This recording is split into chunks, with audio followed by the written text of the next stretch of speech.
आशा करता हूँ आप सब बहुत अच्छे होंगे। मेरा नाम है सिद्धांत अग्निहोत्री। स्टडी ग्लोस पे आपका बहुत बहुत स्वागत है।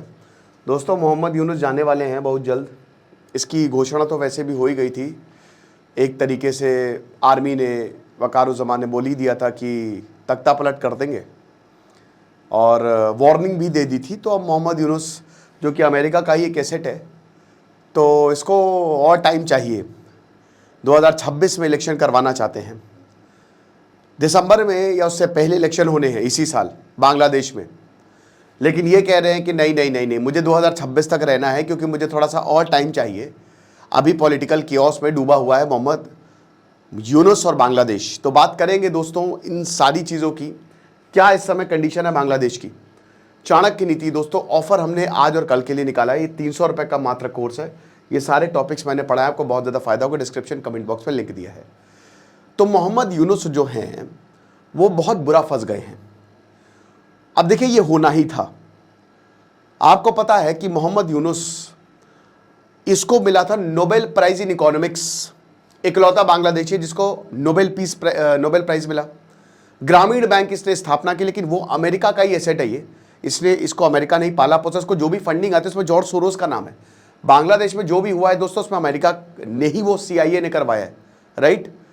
तो जाहिर सी बात है कि इसने जितने भी बैंक्स बनाए, अमेरिका जो है वो वहाँ पे ही पैसे भेजता था अपने, और अपने जो भी प्रॉब्लम्स हैं या जो वो करवाना चाहता है वो करवाता था। और अभी मोहम्मद यूनुस जो है वो चाइना राग गा रहे, क्योंकि उनको चाहिए पैसा। भारत के लिए कोई फ़र्क नहीं पड़ेगा, क्योंकि कोई भी सरकार आ जाए, भारत एंटी इंडिया ही रहेगी। जब तक शेख हसीना नहीं जाती, जब तक वहाँ पर आवामी लीग नहीं जाएगी, तो ज़्यादातर सरकारें एंटी इंडिया ही रहेंगी। हालांकि जियो पॉलिटिक्स है, इंटरेस्ट है, लेकिन अभी हाल में तो ऐसा नहीं लग रहा है कि भारत के लिए कोई कदम लिए जाएंगे। और भारत भी इसमें काफ़ी सख्त है। जिस तरीके से हमारी माइनॉरिटीज़ पर हमला किया जा रहा है, मैंने आपको बताया भी था कि बांग्लादेश में हालात ये हैं कि ISI वहाँ पहुँच चुकी है, और ISI जो है वो माइनॉरिटीज़ को, जो हिंदुओं हैं, उन पर हमला करवा रही है, उनके मंदिरों को तोड़वा रही है।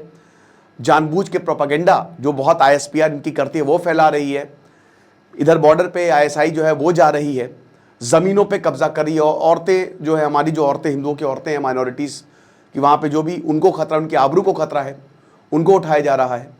तो ये सब बांग्लादेश में हो रहा है, और साथ ही साथ इकोनॉमिक कोलैप्स होता जा रहा है बांग्लादेश का। भारत ने भी प्रतिबंध कर लगा दिए हैं कि कोई भी एक्सपोर्ट नहीं होगा, यहाँ से तुम्हारा प्रोडक्ट जाएगा नहीं। बहुत कठिन जो है परिस्थिति बांग्लादेश के लिए हमने क्रिएट कर दी है। लेकिन अब बांग्लादेश के लिए इतना सब कुछ हो रहा है, और उनके देश में भी इतनी हलचल मची हुई है। लेकिन अभी पॉइंट ऑफ कंटेंशन क्या है, आखिरकार जो मोहम्मद यूनुस हैं वो अपसेट क्यों है। So why Yunus is upset, क्यों, व्हाई, ये क्यों होगा। उसका रीजन दोस्तों यही है कि जो बांग्लादेश में इलेक्शंस हैं, मोहम्मद यूनुस आए, नाहिद इस्लाम, इन्होंने बांग्लादेश में 5 अगस्त को क्रांति लाई। नेशनल सिटीजन्स पार्टी इन्होंने बनाई हुई है।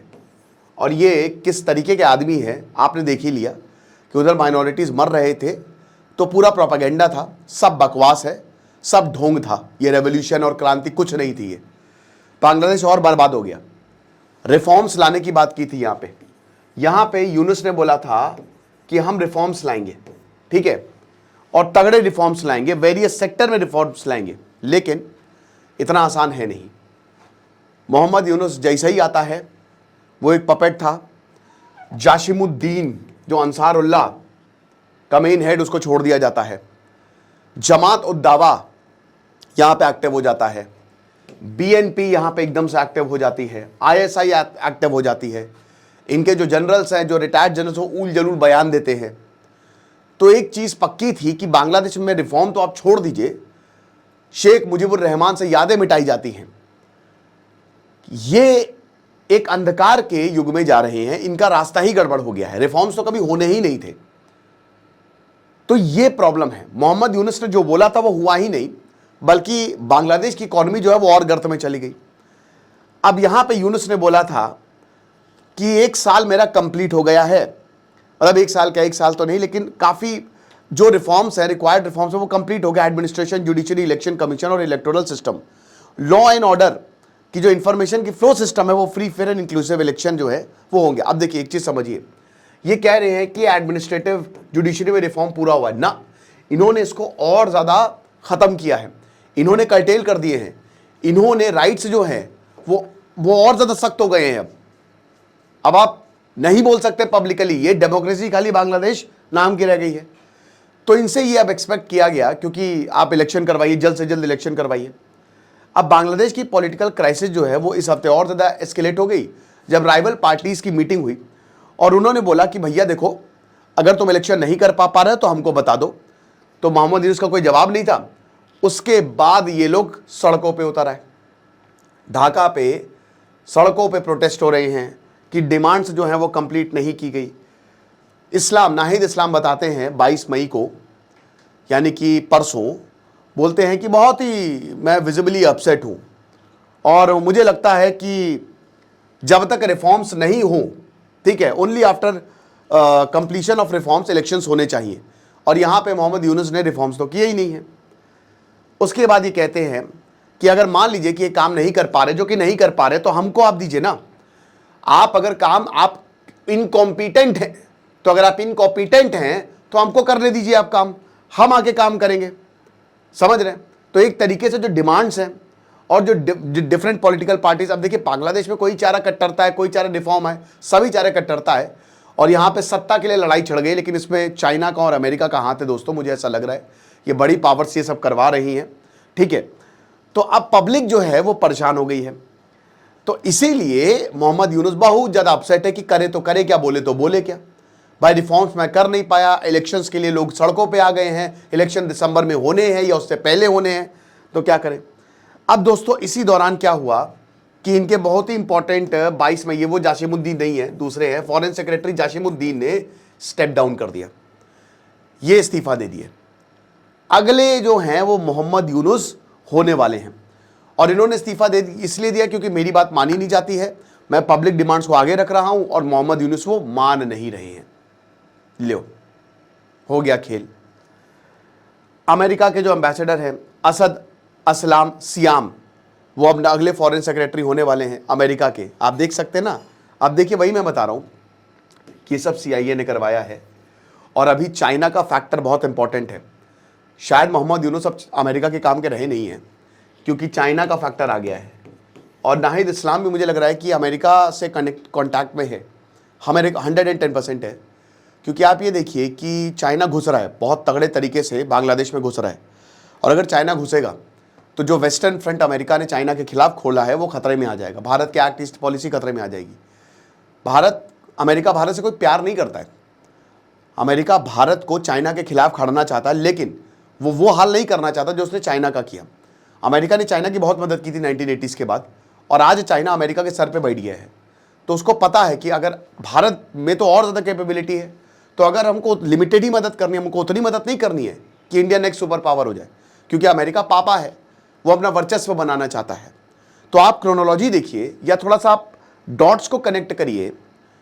यहाँ पे अमेरिका, मोहम्मद यूनुस चाइना की गोद में बैठ के बोले लाल मोनिहाट जो है वो आप एयरबेस ले लो। एयरबेस जो अमेरिका को चाहिए, जो शेख हसीना ने 2021 में अमेरिका को मना कर दिया था, और वहां पे फिर अमेरिका मोहम्मद यूनुस को हटवा रहा है नाहिद इस्लाम और बाकी पॉलिटिकल पार्टी से प्रेशर बना के। बहुत आसान है दोस्तों, आपको लगता होगा कुछ नहीं है, मैं बस आपको पैसे दूंगा, कितने तुमको पैसे चाहिए, 1 करोड़, मैं तुमको 50 करोड़ दूंगा, चलो आ जाओ सड़क पे प्रोटेस्ट करो।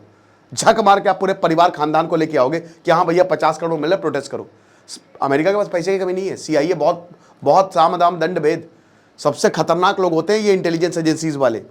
तो जशीमुद्दीन जो है, उन्होंने जो रोहिंग्या है, आपको पता है कि जो रोहिंग्याज है म्यांमार में, उनको मार मार के भगाया जा रहा है। पहले भारत में आए, भारत में अभी रह रहे हैं, लेकिन भारत ने बोला ये आपके हैं, बांग्लादेश के रहने वाले, तो आप लीजिए, हम क्यों करें, हमारी सिरदर्दी थोड़ी ना है। तो फिर यहाँ पे बांग्लादेश जो है, शेख हसीना ने बोला हम ले लेंगे, लेकिन अब जशीमुद्दीन ने बोला कि कोई भी रोहिंग्या यहाँ पे नहीं आएगा, बस चाहे जो भी हो जाए, ठीक है। और इनके जो नेशनल एडवाइजर है यूनिस के, खलीलुर रहमान, उन्होंने बोला कि देखिए यूनाइटेड नेशन के जो भी प्रोजेक्ट्स हैं हम उनको ऑनर करते हैं, बट इसको हम नहीं देखेंगे। इन्होंने अपनी फेसबुक पोस्ट पे लिखा है, फैज़ अहमद तैयब जो कि स्पेशल असिस्टेंट है यूनुस के, कि देखिए बांग्लादेश की भलाई के लिए एक पीसफुल डेमोक्रेटिक ट्रांजिशन होना पड़ेगा, और प्रोफेसर यूनुस जो हैं वो ऑफिस में रहे, कोई दिक्कत नहीं है, लेकिन जो चीफ एडवाइजर हैं, he will not step down. ये तो खाली कहने की बात है, अब क्योंकि ये कह रहे हैं तो ये होने वाला है। तीसरा पॉइंट, आर्मी क्या कर रही है, सबसे बड़ी चीज, आर्मी क्या कर रही है, व्हाट इज आर्मी डूइंग। अब देखिए, आर्मी जो है वो वेट एंड वॉच की पॉलिसी पे है। आर्मी को पता है कि देखो यार, ये आर्मी अभी तक तख्ता पलट कर दी होती, लेकिन उसको पता है कि रेवोल्यूशन लोगों का था और लोगों को ये दिखाया गया है कि रेवोल्यूशन है, क्रांति आई है, तुम लोगों ने ही किया है, तुम्हारी ये रिप्रेजेंटेटिव है, तुम्हारे नुमाइंदे हैं।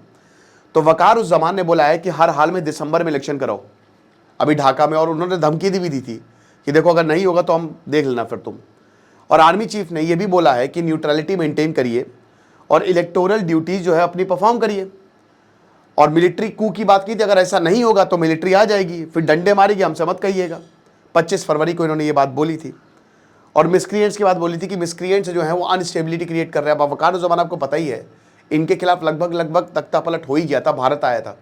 अब ये पिछले साल की न्यूज़ है, भारत ने इनको बचाया था, लेकिन फिर भी भारत के खिलाफ जो है ये अब हो सकता है अगर शायद आर्मी आ जाए, क्योंकि देखिए शेख हसीना के चाचा के जो बेटी उनके पति हैं ये, तो शेख हसीना के एक तरीके से रिश्तेदार लगे। और ऐसा बोला जाता है कि वकार उस जमान ने ही बोला था शेख हसीना कि आप निकल जाइए, वरना ये पब्लिक 100-100 ग्राम बांट के आपका ले जाएगी।